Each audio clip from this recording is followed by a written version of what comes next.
Hi, thanks so much for joining in. You're watching Your Money Matters on NDTV Profit, and my name is Alex Matthew.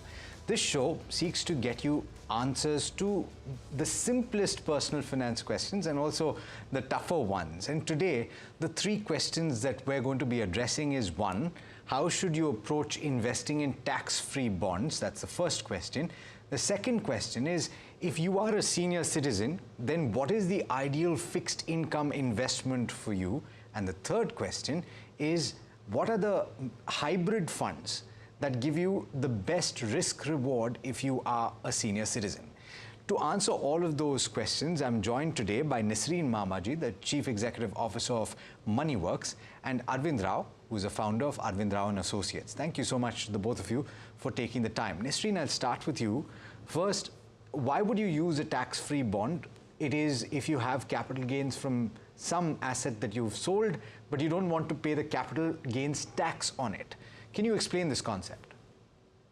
Sure. So basically, a tax-free bond is not, the capital is not, exempt from tax, but the interest income is. So it's a very unique fixed income instrument which offers the investors an advantage of earning interest income without the burden of taxation.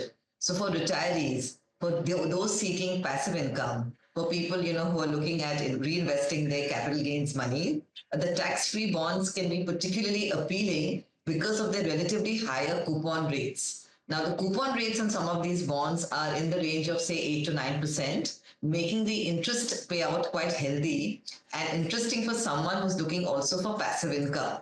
So, for example, a 10 lakh investment in a tax-free bond with about a 9% coupon will yield approximately rupees 8,000 a month as interest income.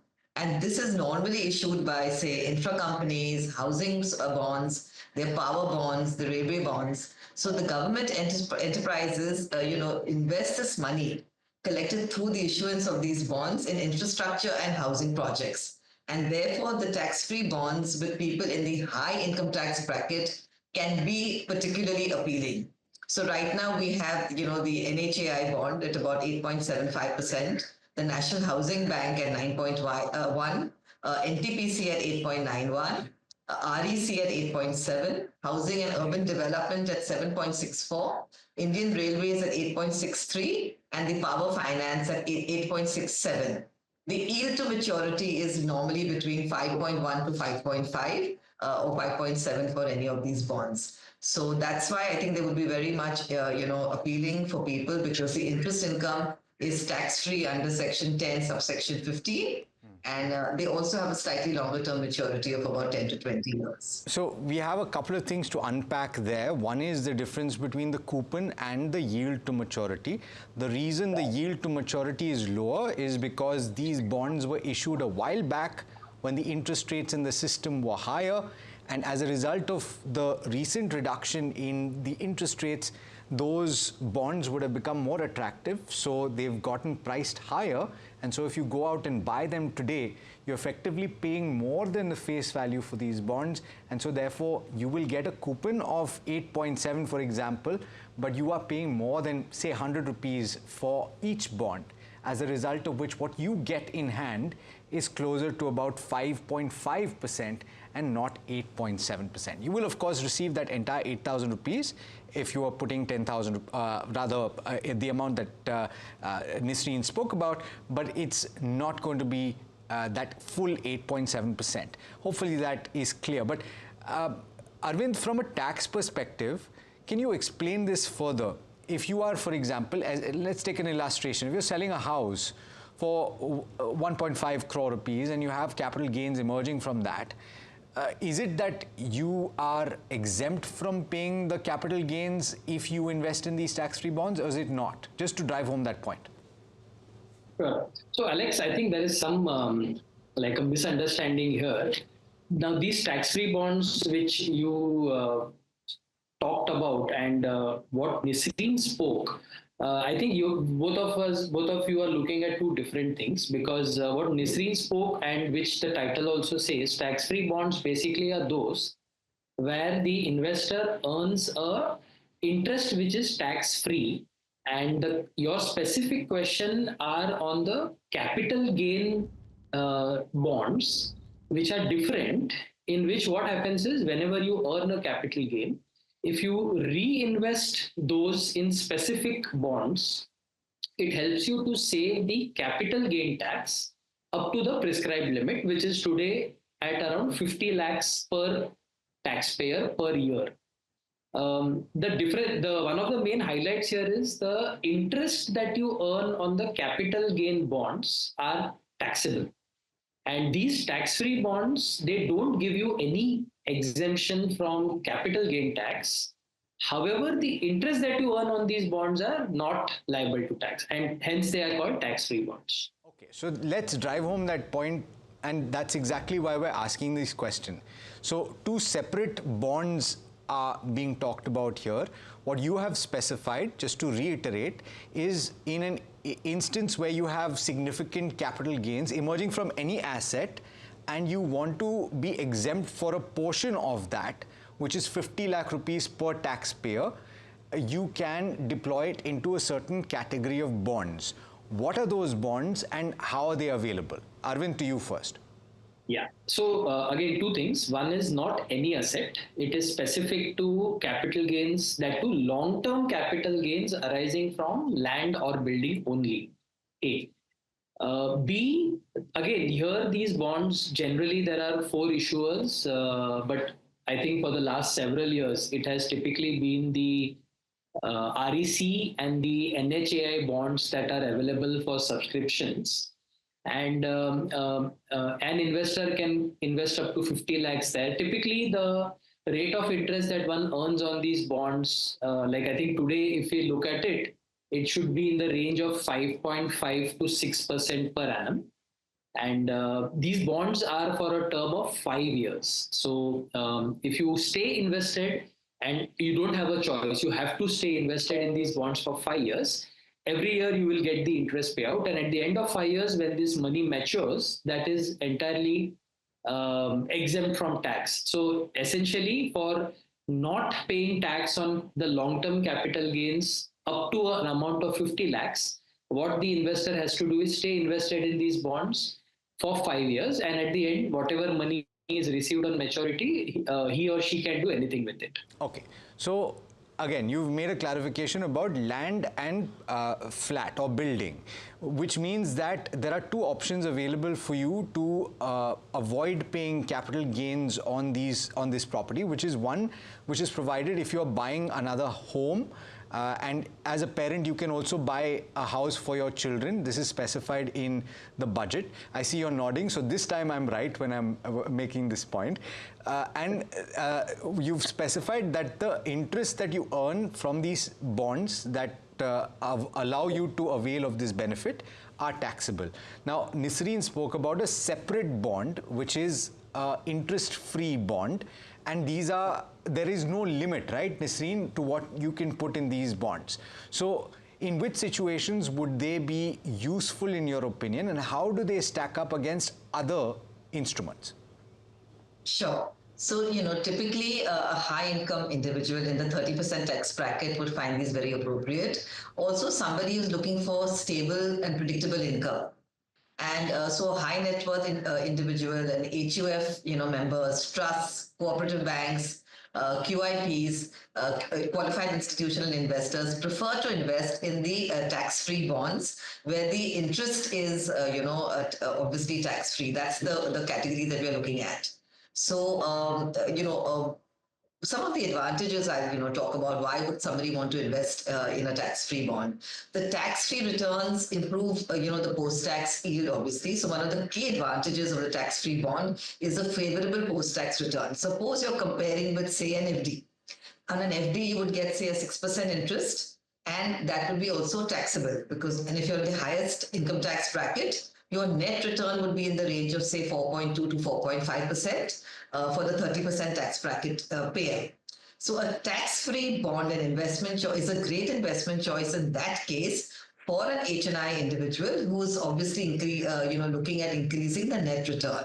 So as a result, you can generate higher profits if you come under this in the higher income tax bracket. And also there is no maximum investment amount. Like, in the capital gains bonds with REC and NHAI, there is a 50 lakh cap. In this kind of a bond, there is no maximum investment amount. So you can invest, whatever whatever your liquidity permits you. The second advantage is also in terms of liquidity, the tax-free bonds can easily stand out because they're also traded in the secondary market without any penalties. So in case you want to exit, because the tenure of such a bond is about 10 to 20 years, but if you wish to exit prior to the tenure of the bond, you can exit from the secondary market. FDs, on the other hand, you have to pay a penalty if you surrender prematurely. Also, because they're backed by government entities, they carry a very low risk. So that's another thing in the favor of the tax-free bonds. In the current interest rate scenario, also where the RBI is already implemented a couple of rate cuts, and we are expected to lower the rate cuts, the tax-free bonds again will give you an advantage because they also offer a potential capital gain. As the yields compress, the prices will rise. So that's another very important point to look at in this bond. And the security investors because it's the constant tax-free income with no chance of losing money. So you're very secure with a government-backed entity and the stable income that it can provide you over a period of time. So those are some of the advantages of the tax-free bonds. The disadvantages of obviously can be, the length of the bond. If you're planning to hold till maturity, it could be 10 to 20 years. Sure. So there's a higher lock-in. And also, because of the longer period, the returns may not beat inflation. Because, as I mentioned in the earlier example, you're getting about 8,000 rupees for say 10 to 20 years. In that case, this is not an inflation adjusted tool. Sure. Okay. And also not very beneficial for the people in the lower income tax brackets. Okay. You're in the 10%, you may not consider this. Yeah, you mentioned the benefits of capital gains, but then there's also the possibility of capital losses when the interest rate turns the other way and goes up. And so I want to address that with you, Arvind, and also the opportunity cost of the other type of bond, which is capital gains bonds, essentially. Is there a case to be made to just pay the tax and invest it in other higher yielding assets, is the question. So you're hitting on a very sensitive note. And so what happens is, I think the answer to this somewhere lies in the philosophy that a taxpayer believes in, because you have certain taxpayers who are totally averse to paying tax. And generally, if a taxpayer looks at this question with an open mind, sometimes it is possible that one pays, now it is 12.5%, which will make the case stronger to look at alternate opportunities rather than be invested in a bond which is giving you around 5.5% for the next 5 years. Of course, it is difficult to do a comparison with a fixed income investment compared to these capital gain saving bonds. One has to look at slightly more aggressive options. And there is a fair chance that over a tenure of 5 years, these alternate investments may beat the returns that you can generate from this 5.5% bonds. Specifically because this interest is again taxable. So if the investor is in a 30% bracket, for example, he or she is not earning 5.5, but around say 4% on that. So as compared to that, an opportunity, other than fixed income investments may yield higher returns over these 5 years. Yeah, and you also have the option of, and you also have the option, before, I'll just drive home that point, before, you make that point, you also have the option of extending your time horizon. If you simply choose to invest, for example, in an equity index fund for a period of 5 years, if the markets are down at that point, you can actually extend your time horizon, and there's no harm holding it for another 2 or 3 years. Absolutely. There is one point I wanted to add when it comes to those tax-free bonds, which Nisreen described nicely in detail, which is that most of these, there are no fresh issues of these bonds that are available. So whatever one has to invest in or buy has to be via the secondary market only. So in principle, how much you can invest is a function of how much is available as a supply in the secondary market. Fair point, which is why the prices are reflecting that, I would think, because of the demand for these bonds as well. And the yields are lower to that extent. Now, since we've spoken about a couple of fixed income options, let's also talk specifically about senior citizens, because often these are the individuals that are looking for a more secure, a more regular source of income. I just want to address the options that are available right now. And a lot of people gravitate towards the senior citizen savings scheme purely because of the expanded corpus that you can now put in that scheme. But what else exists? Nisreen, you want to lay it out for us? Sure. So, we have a couple of options for senior citizens. One is, of course, the senior citizen savings scheme, which is currently the interest rate, the coupon rate is about 8.2% per annum, and the lock-in is 5 years. Then we also have the post office schemes, which is about 7.4% per annum and 5 years. And the RBI floating rate bonds, which is currently about 8.05% as of now. And it's, the lock-in period is 7 years. Now, all these three options are taxable. So, the interest income will be taxable in the hands of the investor. The senior citizen scheme, specifically was introduced in 2004 as a part of the post office schemes. And it was, to provide financial security to senior citizens who wanted steady income post-retirement. So obviously, it is also backed by the government. It's very safe. And anybody who's over 60 years can jointly or individually open this account, either individually or with their spouses. And you can open this either in a post office branch or in an authorized bank. So what happens is here you get the 8.2% interest. It can also be at quarterly payouts. So a senior citizen is in need of regular income, and here you can opt for the quarterly payout option as well. So right now, the maximum deposit that you can avail of for this kind of a scheme is about 30 lakh rupees with a tenure of 5 years, which you can extend for another 3 years. So there is an extendable option also. And you can get deductions under Section 80C of the Income Tax Act for interest on deposits, which are fully taxable. So the premature withdrawal also is allowed, but with penalties. So you have both the options, of a premature withdrawal, because sometimes senior citizens might have medical emergencies, etc., for which they might need to withdraw. So that option is available to you. And the amount is also quite high. The corpus that you can, invest is 30 lakh rupees per investor. So I think it's quite a good scheme for the senior citizens, based on all these facts. Yeah, and the question that I asked you is which are the best fixed income investments, and you've listed these out. I'm assuming that you've listed them out in order of priority. That's right, correct? Right. Okay. Arvind, you want to weigh in on this? And of course, you're comparing this to the regular old bank deposit. How does it stack up? So, from a senior citizen perspective, if you look at the safety, so bank deposits, as we are aware today, carry a 5 lakh insurance cover in case something happens to the bank. That means your risk is restricted. Anything beyond any deposit more than 5 lakhs, the senior citizen stands a risk of losing their hard-earned capital. As compared to that, these three schemes, which Nisreen mentioned, all of them are government-backed securities. So at least they don't, they come with the sovereign guarantee. So the risk of losing capital is at its lowest. So generally, these instruments, other than the GOI floating rate bonds, the SCSS and post office come with the maximum limits that they can go in.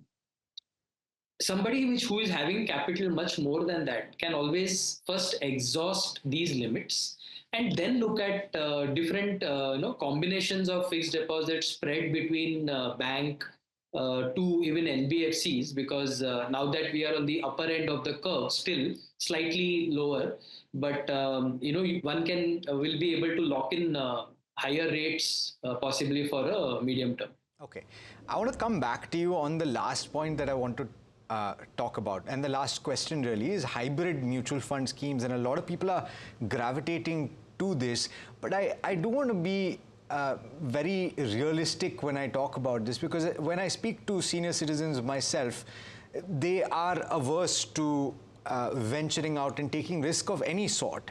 And so with that lens, or with that context, I do want to ask you, Arvind, first, if we're talking about these instruments that we've just spoken about, they give you a regular income, but the disadvantage is that they're disbursing an interest on a regular basis. Whereas a hybrid scheme, if you choose the growth option, you are reinvesting, or the scheme is reinvesting whatever it earns. And so it can accumulate money over a period of time, and you have the advantage of doing a systematic withdrawal plan over a period of time in case you want to pull money out. We've discussed this on the show in multiple occasions. So between the two, before we get into which option is good to consider, do you think purely from the perspective of what these schemes offer, compared with what we've discussed, they are superior?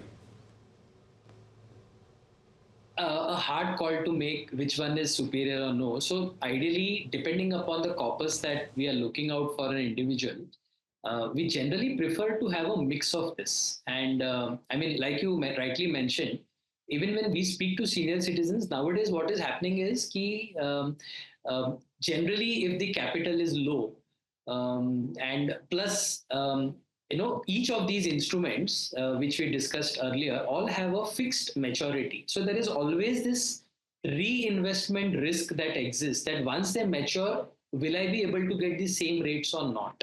So in the light of all this, the SWP has been making like good progress in the minds of senior citizens who, unless educated, are not very aware of the risks that they are taking by opting in for an SWP, because normally when you show an illustration to an investor, you typically show the past 5 years or 6 years. Or when you read advertisements, you say that if you had done this 10 years back, it would have paid you this much and you were still left with this capital.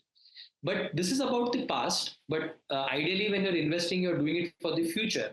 So like you rightly said, one has to be a little wary and not just get swayed in that this means lower tax, higher income, and still getting capital left.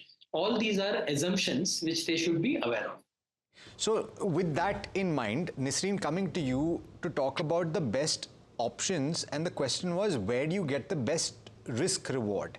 And from a tax perspective as well, now people are opting for hybrid funds because you can get fixed income exposure and the taxability is better because it has a certain amount of equity as well. So what would you like in this category? So, to add to what Arvind said, I think it's very important for us also from the planning point of view to get the risk tolerance right. Because, as Arvind correctly said, we might show, past history, which may not actually play out in the future. So it's very important to understand the risk tolerance of the investor and also to review, every couple of years to make sure that you are on track if you are going for the SWP option. Having said that, for a person, with a slightly lower risk tolerance, which is like, very similar to an FD investor, we have a hybrid equity fund, which is, a mix between equity and debt, which could have, say, about 15 to 20% of equity and the rest in debt.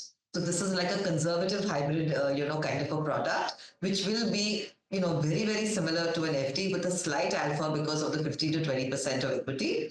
But it would be taxed as of a debt product. So you would be taxed, as per your tax slab. So even if the returns are, say, between 7 to 9%, you have to ensure that the net return, obviously, it would be, your tax slab. So it would be 30 to 33% lower if you are in the higher income tax bracket. So examples of this kind of fund could be, say, an ICICI Prudential regular savings fund or a HDFC hybrid debt fund. This is the kind of product that somebody with a slightly lower risk tolerance could be looking for. Then we have an option called the equity savings fund, which will be investing, say, up to 15 to 35% in equity, some amount in arbitrage, and the rest in debt, which would be corporate bonds or government securities. But because of the overall 65% portion of equity of investment being in equities, the investor would be getting equity taxation, which is in the long-term capital gains about 12.5% LTCG. So thereby you can benefit because of the tax benefit. This kind of a product normally ranges between 6 to 9% in terms of returns. So if you're doing an SWP for about 6%, you still have a buffer of 2 to 3% for the capital appreciation part, whereby in a bad year, this will come to your advantage because you always have some amount which is capital appreciated into the product, and you can pay out about 6% of that as an SWP option. So there you have an option of, say, ICICI Prudential Equity Savings Fund, or maybe even Franklin Templeton Equity Savings Fund, which keeps the equity component to about 15%, and the rest is arbitrage. So there you can, match the risk tolerance of your investor as well. Right. Then if you and the last one that you mentioned, sorry to cut you off, but we're running out of time, and permit me to just read this out. What you've sent me is arbitrage funds, which are separate. And a lot of people, we've spoken about this in the past. So viewers, by the way, you can just search online and you'll find a conversation that we've had about arbitrage funds. They're relatively low risk. A lot of people are preferring this.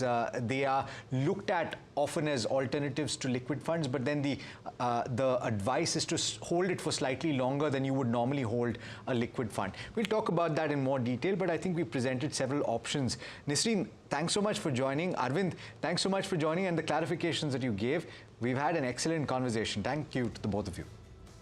All right, that brings us to the end of this edition of Your Money Matters. Let us know what you think. Hopefully it's been helpful for you. Do stay tuned. This is NDTV Profit.